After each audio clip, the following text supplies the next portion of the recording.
Bismillah, Assalamualaikum warahmatullahi wabarakatuh. Waalaikumsalam warahmatullahi wabarakatuh.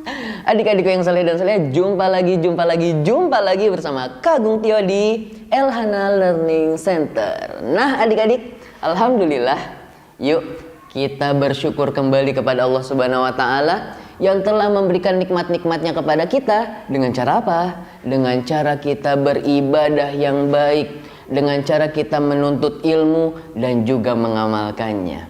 Nah adik-adik, jangan lupa untuk senantiasa bersalawat kepada Nabi kita Muhammad Sallallahu Alaihi Wasallam yang telah membawa umatnya dari zaman jahiliyah menuju zaman yang penuh dengan hidayah. Nah adik-adik, alhamdulillah. Nah pada pembahasan kali ini insya Allah kita akan bersama-sama membahas tentang adab-adab seputar berhari raya. Wah, apa itu Kagung?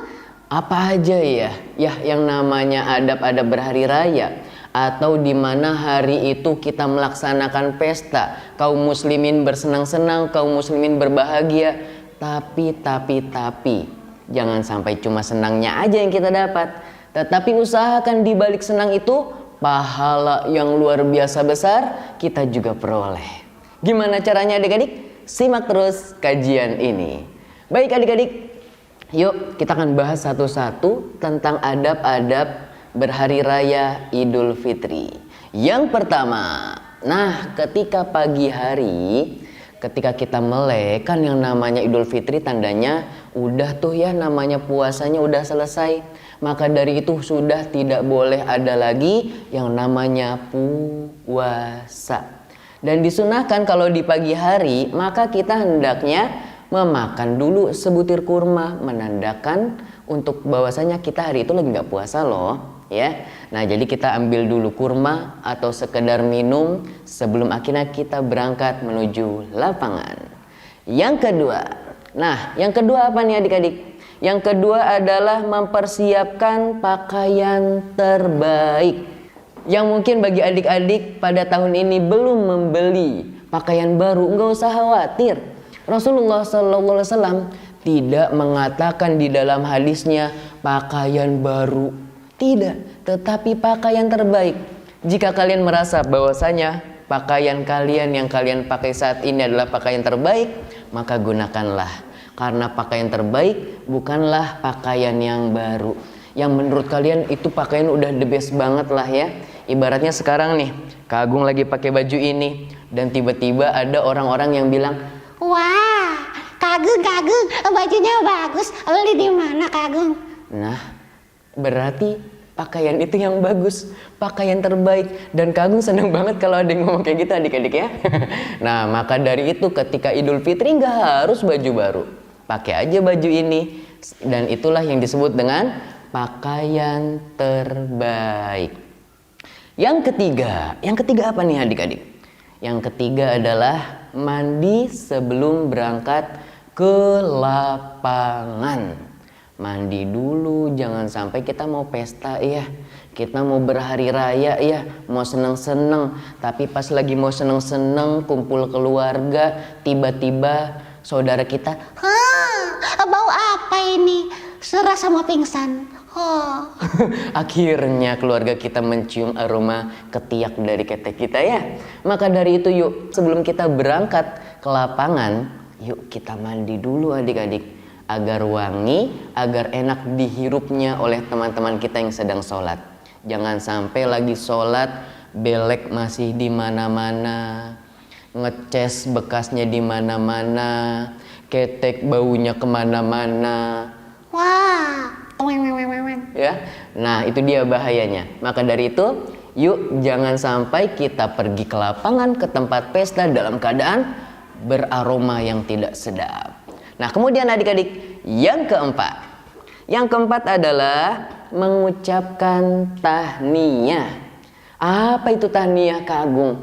Apakah nama ciki? Bukan. Nama kue? Bukan. Nama minuman? Bukan juga. Tahniyah itu adalah ucapan selamat Karena selama ini kita sudah berpuasa, menahan lapar, menahan haus, Lenteng-lenteng. gitu ya. Maka kita ucapkan kepada saudara-saudara kita di hari yang berbahagia ini, taqabbalallahu minna wa minkum. Semoga Allah menerima amal ibadahku dan juga kalian. Amal ibadah apa saja? Puasanya, sholatnya, tarawih, dan seterusnya. Sehingga akan menjadi pahala juga dan membuat hati orang berbahagia. Yaitu adik-adik, yang keberapa? Yang keempat deh kalau nggak salah ya. Yaitu dia namanya tahniyah. Yang kelima, bertakbir mulai dari rumah. Nah adik-adik, daripada kalian ketika berjalan kaki menuju lapangan diem aja, daripada kalian dari rumah menuju lapangan naik mobil diem aja, naik motor diem aja.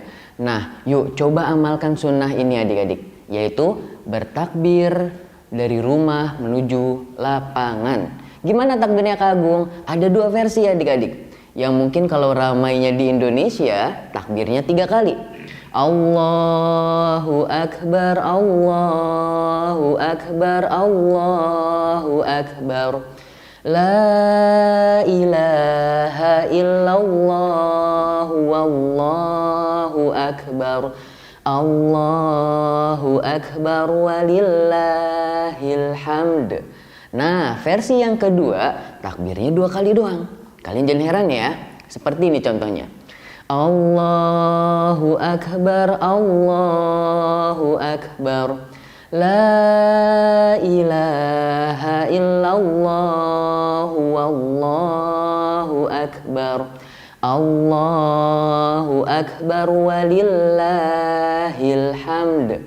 Nah, dalam masalah takbir ini Kak Agung sering banget nih nemuin banyak yang keliru, dari anak kecil sampai bapak-bapak ketika takbiran pakai mic. Mereka mengucapinya walillah ilham. Adik-adik, ini yang harus diperbaiki. Yang benar bukan walillah ilham, tetapi walillahil hamd. Bagi Allah lah segala pujian. Nah, yang keenam. Yang keenam apa nih Kak Agung? Yang keenam yaitu berangkat dan pulang dari jalan yang berbeda. Contoh, kita berangkat ke lapangan lewat jalan Merpati. Maka nanti pulang dari lapangan, jangan sampai kita lewat Merpati lagi, ya. Disunahkan kita melalui jalan yang berbeda. Di antara faidahnya, agar kita bisa bertemu dengan teman-teman yang semakin banyak. Dan faidah yang lain yaitu di dalam hadis disebutkan apa? Nanti bumi akan bersaksi. Ya Allah, dulu Kak Agung melewati jalan ini untuk menuju lapangan, untuk berhari raya.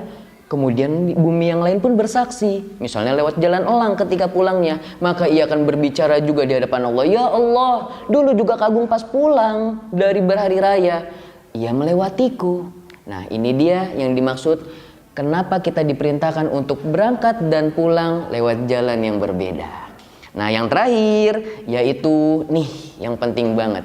Yaitu yang ketujuh. Biasanya kalau kita lagi hari raya nih, apalagi Idul Fitri, kita pasti menerima namanya THR, tunjangan hari raya. Nah adik-adik, jangan sampai ini terjadi kepada kita. Kalau misalnya kita dikasih sama om, sama tante, dek, mau nggak nih ada uang buat kamu, ada amplop buat kamu, ada THR. Kalau kita dikasih, maka terima. Tante, makasih ya. Om, makasih ya. Om adalah om yang baik sedunia. Waduh, iya, biar nanti tahun depan dikasih lagi. Nah, yang nggak boleh gimana adik-adik? Om, minta THR.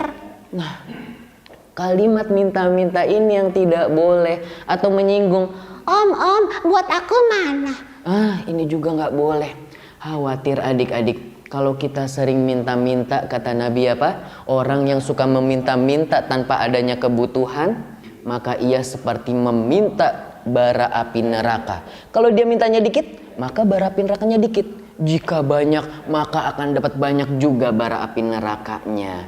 Dan orang yang suka minta-minta akan Allah bangkitkan ketika hari kiamat bagaikan tanpa daging, alias seperti tengkorak.